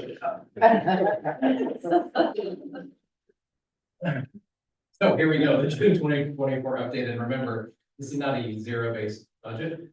The fundraising projections do not match exactly the cost you're approving tonight for obvious reasons. We can't keep up with those changes every day. We've never tried to do that. When we started this conversation with the foundation board, we talked about a $10 to $12 million project. So we're doing all we can to identify literally every dollar that's out there that we're eligible for and we'll want to support, and this will go on for another 2 to 3 years. But wanted to share with you where we are as of June 2024, funds received to date. These are either in the bank or have been committed. It's $4 million in lottery funds. It'll take a little while for lottery bonds to be sold, but we know they are ours. Just shy of 11 million. Funds pending or in review. These are active applications that are out to federal and other foundation sources. 5.5 million. The next phase of grant requests, which gets triggered, as you guys remember, a lot of our foundations require us to be at a certain threshold to ask. Well, as the cost goes up, that threshold goes up, and we keep saying, we're coming, but we're getting there. So those will be 875,000 between what are essentially 4 grant requests. The first one we're starting working on July 1. And one of those is a major donor matching grant. So the nice thing about that is it's our ask is $500,000 that will hopefully then be matched by those private foundation gifts, and we're kind of waiting for that to go really full throttle with a lot of our private donors. And then the private donor additional state small grants in the following 3 fiscal years needed that we have in our spreadsheet and our tracking right now is 3.9 million. And that gets you to a total of 21.264. So again, this is great news to me. 11 raised today. That's the most we've raised for a non-bond related project in the college's history. So I'd like to celebrate some of those things. There are a lot of people that have supported the campaign already. Again, and those funds pending in review, we'll get some good news hopefully from the feds here real soon. Also from the Murdoch Trust on June 26th. time change, June 26th at 5, no longer June 27th. I had it on my calendar. I know. So yes, Laura, Does this include the potential sale of that property matters that we're gonna talk about in a few minutes? indeed it does. Indeed it does. I know, I know, you thought. I was gonna get all excited, No, adding it to. I'm at the point where it's all there, so. It's all there. So all of this goes to the soft cost and the construction Correct. of the building. That's correct. only, Not the other equipment we may need. One of the grants has equipment written into it because we can't pay prevailing wage labor with it, but there's enough equipment, public art, other things and soft costs that we can. So yes, the answer is yes. Questions? We Yeah. approved something a little while ago. It was maybe multiple million, but that was to help donors be sure we would cover any difference, right? The board has passed a resolution for real estate committee funds in fiscal 23. That was in December of 22, which is very similar to the resolution you'll see this evening. And yes, we passed a resolution that was without a financial tie to it, that said the college was committed We to would seeing take the care project. if we need That's to, right. The Murdoch Trust and others like to see again, if they're gonna be giving you $1 million, are you really committed to this, or are you just hanging out for a while? So there was no timeline on that request, just as the college was committed to finish the project. And we're not, so we can kind of see now that we're able to sort of step back from that. Yeah. And there'll be a little bit of a gap that we're gonna close. Well But said. that's, okay. Yeah, you know this, so, yeah, thank you. Other questions about that? And then I think we can get to the resolution itself for the GMP. Thank you. And did you have anything else, Jeremy, in the slides? No, Okay. that's what I have. Thank you. Are there any other questions for Zach or Jeremy, or any comments? Our first motion is to approve the contract, right? Yeah. So can I just say something from the real estate, or, yeah, from the real estate committee, or actually too? Just say that we went through the contract in some detail, at the last real estate committee meeting. Jeremy and Zach did a great job to get sort of the cast of thousands there, so that any question we might have could be answered. And I will say Zach Clausen's been a great, help. Josh Clausen, yeah. Josh Clausen, Yeah. sorry, has been a great help sort of illustrating or helping us with our value engineering so that we could get the cost down, because when they first came back with the number, before they brought it to us, they had a number that was in the 20s. And they're like, yeah, that's not gonna work. And so they all sharpened their pencils and worked with the contractor and the architect. And apparently Josh did a lot of work as well, helping them with ideas and stuff, and got it down to the 18 million. And so we all on the real estate committee took a big gulp and said, all right, we're doing this. So we do recommend approval of the contract to the board. The last, team, amazing numbers. Yes, I just, it's really incredible. You know, I've got a Jeremy, yeah, I like teams, people hear me talk about teams all the time. Jeremy is, sometimes he's kind of the captain of this team in a lot of ways, leading scorer, top rebound as well. But Sean Devlin and our grants team, I mean, really looking for now we're at the point of like, are we eligible for this $20,000 grant as a childcare effort? We have shaken every tree of that, and then he's also very good at putting together the case and making that case. So he's really led a lot of those efforts, because this is much more of a public federal grant strategy to date with success rather than a private donor strategy. That's what we're trying to kick in here in the next year. That's more of my team and the campaign committee. So I appreciate the announcement. It's really been the college, the board, the belief in it, and a lot of our grants team. The other two that I would just specifically mention is with, as you know, with all of these grants, there's often site visits and multiple conversations. And Julie Downing, instructional dean over health careers, and Amy Howell, director of our EC program, they have been integral in those conversations. And we bring them along and their willingness to come along, and that's additional time for them, right? And a space for them to step into. And so a lot of those dollars would not be what they are without their support. Thank you, I appreciate that. So you want a motion? Be it resolved that the board of directors do hereby authorize President Chesley or her designee to accept and sign the GMP contract with Curbs and Neighborhood Construction Company for the construction of Madras Campus Expansion Project Building 2 in the amount of $18,253,250, subject to the terms and conditions set forth in the contract.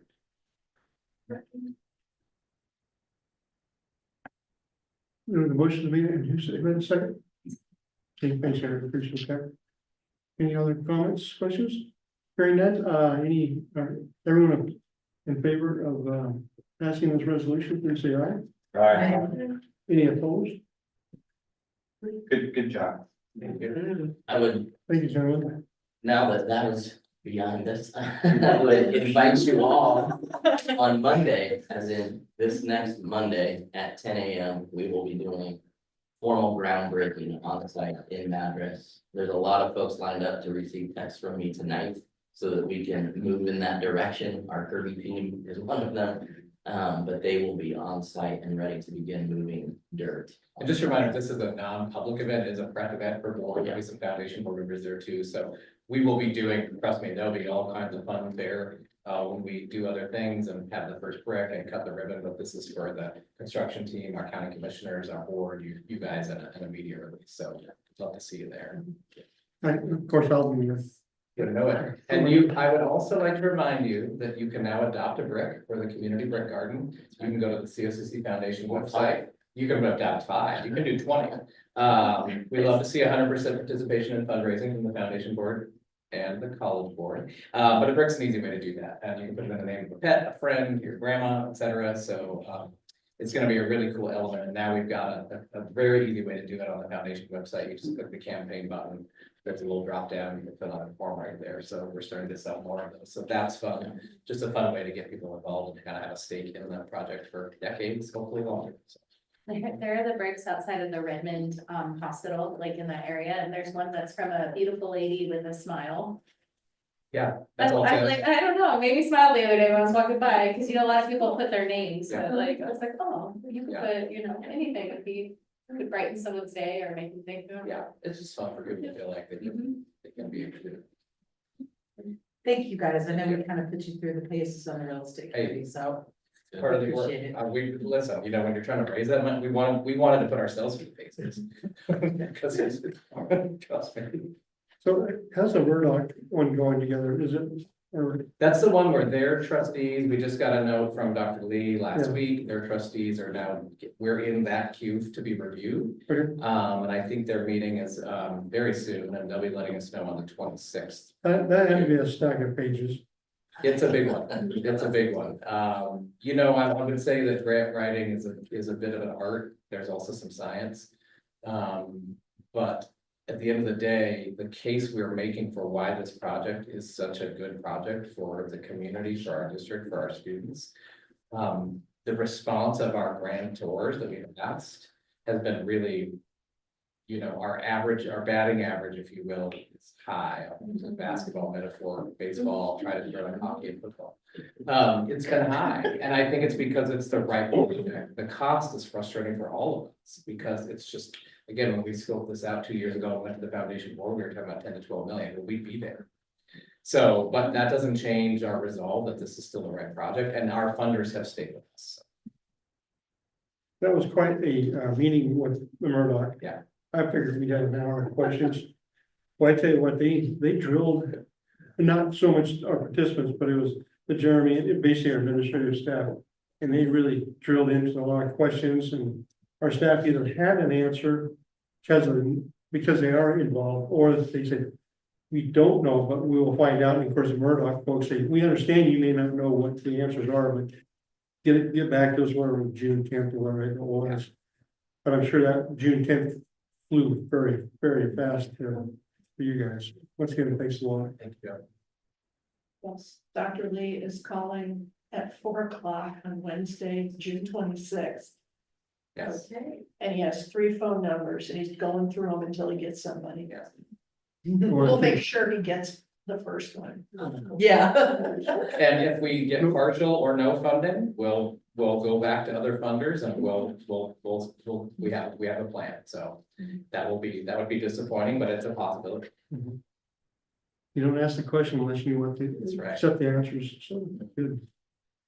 All right, well, thank you very much, once again, Thank you. you guys do a great job for us. You want us to stay at the dais for the next one? Yes. Okay. Okay. We are on to the proposed sale of address. Welcome back. Yeah. Yeah, Let's the- do the the Miller- donation, What's that? the donation first. That would. I don't know where it got put on the agenda change. Right here. I heard Right. five. Yeah, that's right. Yeah, So. So we're on number 4. Okay, the proposed sale of address site. Great. This is a resolution regarding Miller Lumber property. And Paul is gonna correct any misuse of language on my part, not being a real estate attorney. We have to declare that the board first has to declare that we have no. All right, I'm just gonna stop now. Paul Taylor, tell us what's going on. No, I mistakenly told you that you would have to declare it not needed for public use, but you've already done that when you listed it for sale. What are we doing? We're authorizing sale. Authorizing the sale. We're authorizing the sale. Thank you. We're authorizing the sale, and we would like the board's support to authorize that sale. Okay. Let me know, should we do a little background to refresh everybody's memory? I want to make this resolution, by the way. Okay, Would you like some preparation before you make it? Look at my. Oh, no, I do. We do need some background. Okay. so Just want to go loud. Charlie Miller donated the property to the college. We did receive only one offer, and that was a fairly low offer from Jefferson County. We did not counter offer, but after some discussion with the county, they decided to make another offer to us, and that was for $300,000. Our counter offer to that proposal was, we would accept $300,000 if they use the property for a food bank. And I think we said something like mental health support or something like that for the community. Or they could buy it straight out for $375,000. They chose the $375,000 with no restrictions, so we're responding to their challenge. and Laura Cooper. That was such a great idea. To push the, how serious are you with the food bank and utilizing it for community purposes? At the same time, if you truly want it with no restriction, $375,000 is the appropriate price for today. And thanks for coming up with that. It's just a great idea. I wish I was in Rasmussen's office to see what he would have thought. But anyways, I think it's all good for our county, and the commissioners can do what they want going in the future. I'm delighted that they accepted that and that we're gonna see 375 from that property. I'm really grateful to Charlie Miller and his family for making that donation and for Zach who facilitated it. So may I make a? So- motion? May I make a comment too? Questions, comments? Yeah, I think, all of us in hearing the public comment, it did, we understand that there is food insecurity in our counties. And we hope that that building is used for what it was intended for when we've gone through this process. So because there are no restrictions on it, we were hoping that by putting them and maybe offering that option that, that would be a good option because we do want to support the food bank and, so we're really hoping, yes, sorry, I'm not speaking very well right now, but I just wanted to put a point on that, because I went back through and when I read through the notes, I reread the public comments and then our stance on it, and I just want to make sure that everybody knows that we very much support that, and I think Jim had said some words, so if you wanted to say something. You said it very well. Oh, okay, a little bit rambly, but. Erica, I think that's a great point, and that's something Lori put in her letter to the county. She even noted that that the food pantry probably serves some of our students and will serve some of our students, and that's important to us. It is very And I mean, important to us. we and they serve the same community. Mhm. right? I mean, we serve our community and so, yeah, that's a really great. So I hope that's not lost in this sale with the non-restrictions as we go forward. Do we know whether they intend to use the property as a food bank? My understanding is they do intend to use it for the food pantry initially, but that it might be something else later on. I know they intend to I think they intend to redevelop it at some point in the future, but I don't know when that will be. But my understanding is at least initially it's gonna be a food pantry, but I mean, we have no guarantees, but you know, they told us that's their intent, so. Okay, be it resolved, the Central Oregon Community College Board of Directors, one, approves the sale of the property to Jefferson County for sales price of $375,000. And otherwise on the terms and conditions of the college's counteroffer accepted by Jefferson County. And two, authorize the president to negotiate and execute a purchase and sale agreement together with such other instruments and documents as are necessary to effect the sale of the property to Jefferson County, all in such form as substance as the president or the president's designee and the college's legal counsel deem necessary or appropriate, which may include without limitation that the property will be transferred as is with all faults and defects and subject to all encumbrances of record. Second. Motion was made and seconded. Further in favor, please say aye. Aye. Any opposed? Great, thank you very much. A lot of work went into this and a lot of thought, so once again, appreciate everybody's engagement, participation, and thinking out of the box or finding a new box to think of, so thank you. Okay. Number 5, which was added this evening, we have a document, it's the board resolution for COCC contribution to the Madras campus expansion. Any further conversation that we need to be aware of for the board to consider? So basically, the funding that we get from the sale will go directly to the Madras expansion project. And entertain a motion. Well, I have a question. So this is $1 million, so we are committing our second $1 million to the project. In total, or to make sure we have cash flow? I'm a little confused with that part.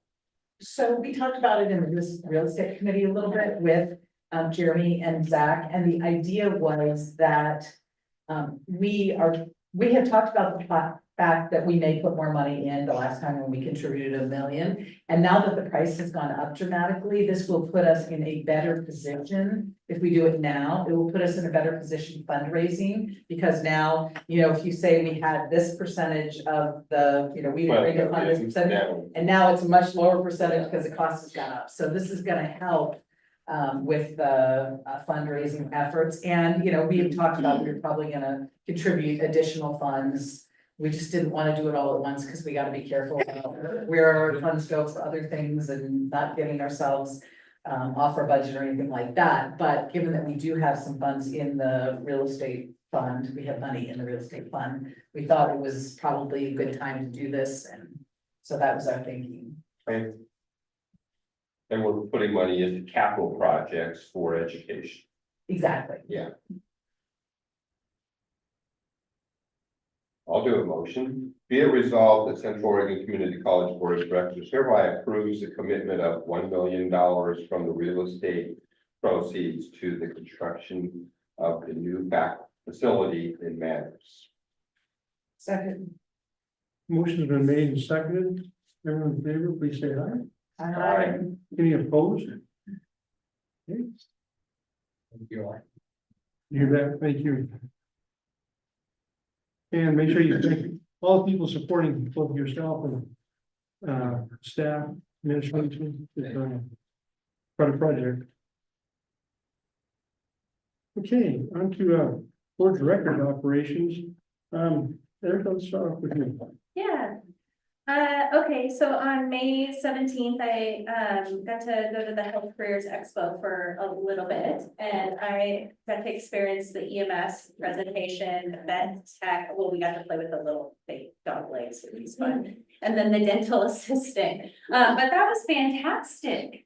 I came with our manager of clinical practice and professional development to see, you know, what you all were doing, but the way that you walk through the different scenarios and engage the students and like, you got a real flavor for what that profession was like. And then I also have stuck in my brain those dental models with the teeth, like when you walk by them at night, I guess it's like very, very helpful in practicing, but like can be kind of scary. So, and then on the May 18th, I attended the salmon bake, which was lovely, and brought my kids and watched some of the dances, and that was fantastic. I didn't get any salmon though, because every time I went, it was out, but I could see it cooking, so we ate the rest of the stuff. And then on May 24th, we had our student success committee, so still sorting through the data, looking at past strategic plans, talking about the strategic plan metrics moving forward. May 28th, I had the policy committee meeting. On June 4th, we had our new board member orientation meeting, and we have an outline for orientation. We've had some good discussion of what to include on it, and already making progress. Laura's already contributed a PowerPoint, so look at that. I didn't do that PowerPoint. Well, it was a very good one. You found it, you retrieved it, brought it to the surface. On June 6th, I attended the OSU Cascades Advisory Board meeting. Lots of talk about the previous dump in Pumice Field, which is almost like it's becoming a usable space. It's pretty amazing what they've done. And then updates on committee work. Talking about enrollment for the next year. We got an overview of the media program there, which is absolutely fantastic in graphic design. If anybody's interested in learning more about that, they're doing amazing things there. And then I think something that's interesting is at the end of it, they talked about needing a government committee to start with the legislative sessions and the way they're working, possibly to have people directly focusing on that. And they asked if it was a good idea, and I was like, oh yeah, that's like, we're talking about that too. So great. On June 7th, I had a really interesting conversation, and this isn't like in my day job, with Anne Marie and Alicia Moore about guided pathways and how they work at COCC, and talking about professional development at St. Charles and how we could possibly partner moving forward, depending on how we approach things and programming, which you all have been fantastic partners, and Julie Downing, wherever you are, you're somewhere in everything. And then June 7th, I had another student success committee meeting, more data. June 7th, I also had coffee with Erin Mers. And then I've had a couple calls with Laura about president's evaluation and things. And then I did review student scholarship applications this year, and we have amazing students. Like, they make me so, the stuff that they're doing and the goals they have. And this year, I think what affected me most going through them was how, when people would talk about what they're most proud of, it would be of themselves for knowing themselves more, or for being willing to take up a challenge, or many are taking care of family members on top of what they're doing, and they figured out how to support them through it all. So amazing students. I always enjoy that process and getting a glimpse into who's applying and what they're doing. So yeah, that's what I have. Here. So many of the same meetings. Yes. There. We like our community. It's so exciting. Friday, May 10, joined the College Affairs Committee. And the following Tuesday, Eric and I went and had a beer. Oh, we can do that too. Yeah, I like that. Friday, May 24, we had our Student Success Committee meeting. And the following Tuesday, May 28, Policy Committee meeting the next morning. Drove down to La Pine. We have an early morning high school, La Pine High School Steering Committee meeting, and excited to heard at that meeting how the program that Cindy helped to ensure happened with their around the mobile unit and this construction apprenticeship program, and their shop teacher, their CTE guy, was very excited about that. I hope that that's full. I believe it's starting as like Monday. Yeah. And And just on that note, thanks for also this orientation, this kind of, there'll be an event in time for students to come and learn about what it would mean to go to be a student at COCC, and I'm very grateful, hearing a lot of good things about that. On Tuesday, June 4, student COCC new board orientation meeting with Jen and Erica. And that Friday, college affairs meeting, and later that day, student success committee meeting, this big day. Jim? Oh. On 29th, there's a real estate meeting and fourth, the board member orientation. And Eric, I don't know where you find it. I don't know. It's impressive. So on May 14th, I presented 7 scholarships to the Redmond Proficiency Academy. It's always fun to go there and do that. And on May 17th, I zoomed in on the Oregon Community College Association Board. On May 10th, I had a call with Paul Taylor about our counteroffer to Jefferson County. On May 14th, I worked with Paul on that counteroffer. On May 15th, I had a call with Lori. On May 15th, I had another call with Paul Taylor. On May 15th, I had a call with Michael Lalonde on the same topic. On the 24th of May, Lori and Joe and I had our every other week check-in. On May 28th, I had the policy committee. On the 29th, Lori and I met with Karen Prow, who is the Director of Child Care Resources at Neighbor Impact. And the origin of this is, you guys might remember that I was very, very concerned when we first decided to put our signature program in Madras as childcare, because my perception was that the economics of it were such that they were relatively low-paying jobs. And my husband about came unglued because Neighbor Impact has put quite a few students through COCC in our early childhood education program, so that we can raise the quality and amount of childcare that's available in Central Oregon. And there has been some pretty dramatic increases in salaries in some places for childcare. And so Karen kind of went through a lot of that with Lori and me. Things that have changed, things that haven't changed, what are gonna be the challenges in the future. I learned a lot, and I am optimistic but realistic. How's that? I don't know what your thought, if you don't mind saying. No, I don't. First of all, I was just amazed at the wealth of knowledge that Karen Prow has. I mean, she's such an expert in this area. Everybody else knows that, but I had never really sat down and talked with her too much, so it's totally impressed. And I get the same notion as well, that there's progress being made, but it's not across the board, and that momentum needs to keep going. So it felt like a good direction, but maybe still a little precarious. But it was, I thought it was a good education. Yeah. Certainly for me. Oh, yeah. Understanding a little bit better, given our big investment in the facility in Madras, I really needed to understand that better. Okay, then May 29th, we had the real estate committee. On the 7th of June, the call with Lori and Joe, which was largely about retreat prep. Then on the 7th, I also had a call with Erica regarding the president's evaluation committee, because you guys may not remember this, but we had tasked her with helping us draft the resolution for that, for Peter. I still have it all saved, I'm good, got lots of historical documents. Yeah, and then I had another call with Erica on the 10th following up. So that's what I got, thanks. Eric? On Thursday, May 16th, I attended the foundation board meeting, and I normally give updates, but all the updates I was gonna give have been provided by Zach and Lori. Thanks, team.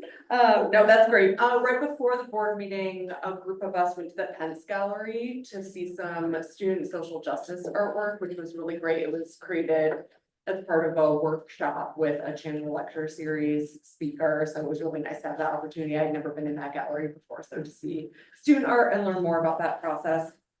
On Friday, May 24th, I attended the Student Success Committee meeting. On Wednesday, June 5th, I attended the President's Scholarship Celebration, which was incredibly moving and beautiful. Thank you and congrats. That was a, wonderful event. I heard it was absolutely amazing. It was. From, I read David Ford and Mike Holleran were, we were at the an event together and they it was amazing. And they sat with you and you were amazing, so. It's lovely. And on Friday, June 7th, I attended the Student Success Committee. I've had the Friday call with the president and vice chair on the 24th and on June 7th. Just get caught up as well as getting ready for our retreat. Then on the 29th, the real estate committee meeting. So that's our board member activities. I need to add one more thing in regards to future activities. I did send everyone, emailed everyone our annual board self-evaluation. If you just a reminder, you can get that back to me on the by next Monday. And between myself, Aaron, and Jim Porter, we'll what's that? Ellen. Or Ellen, excuse me, to would you have fully, and so we can present that at our board meeting or our retreat next Friday here in Fayetteville. So we get to come to Fayetteville twice in less than 1 week. So we're invading our country, Christmas. President's report. Promise to be brief. We have a schedule. Wanted to share with you, happy that some of you were able to attend commencement this Saturday. We have over 300 students walking. That is an all-time high, isn't it, Alicia? Not all time high during the recession, but closer. Yeah, okay. High for the last many years. It's high for the last many years. And for the first time ever, we're including our GED completers in the ceremony. So that's new. And it's pretty special. Thanks, Cindy, for that idea. She came from her. And I also attended the President's Scholarship Celebration, which Zach Shop does an absolutely fabulous job with.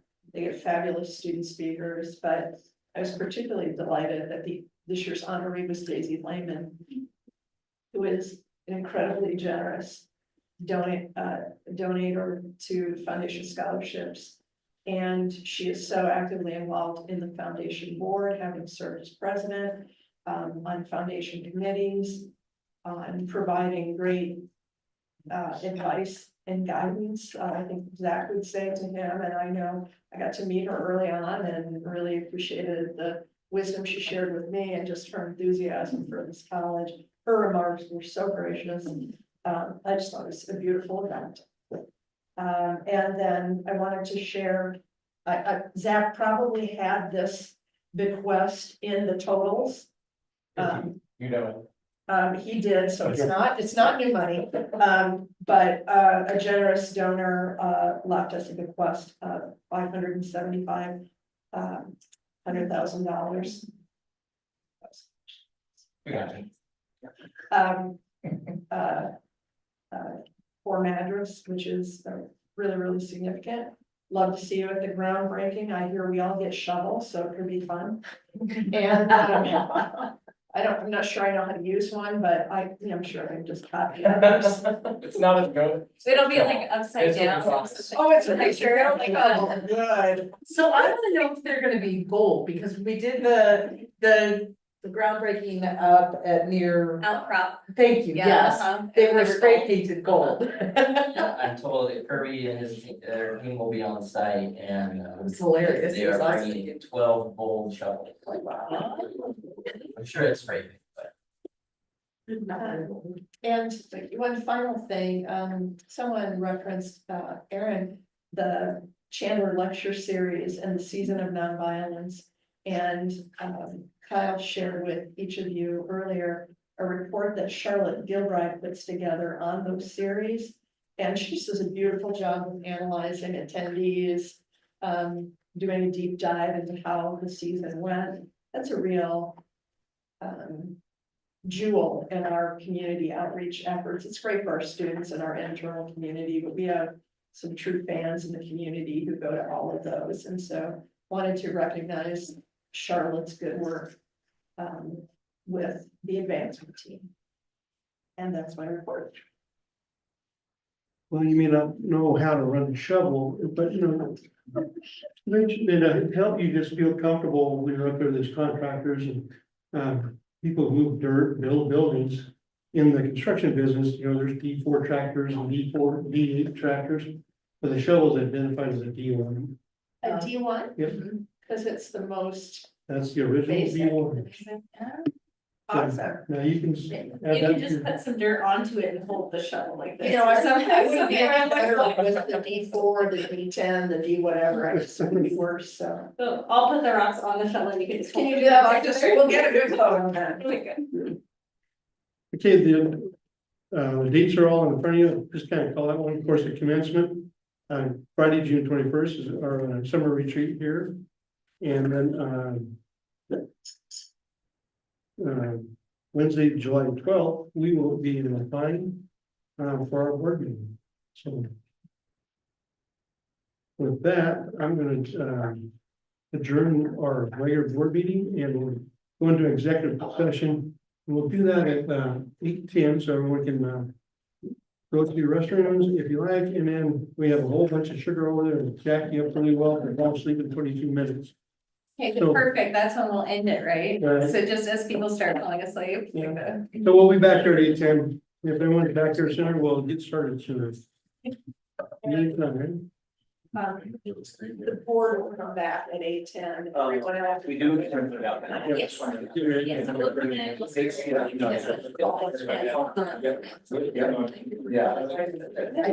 I, Yes. I don't know if I said I wanted to come to graduation. But if I did, I wanted. Okay. Okay. Make sure.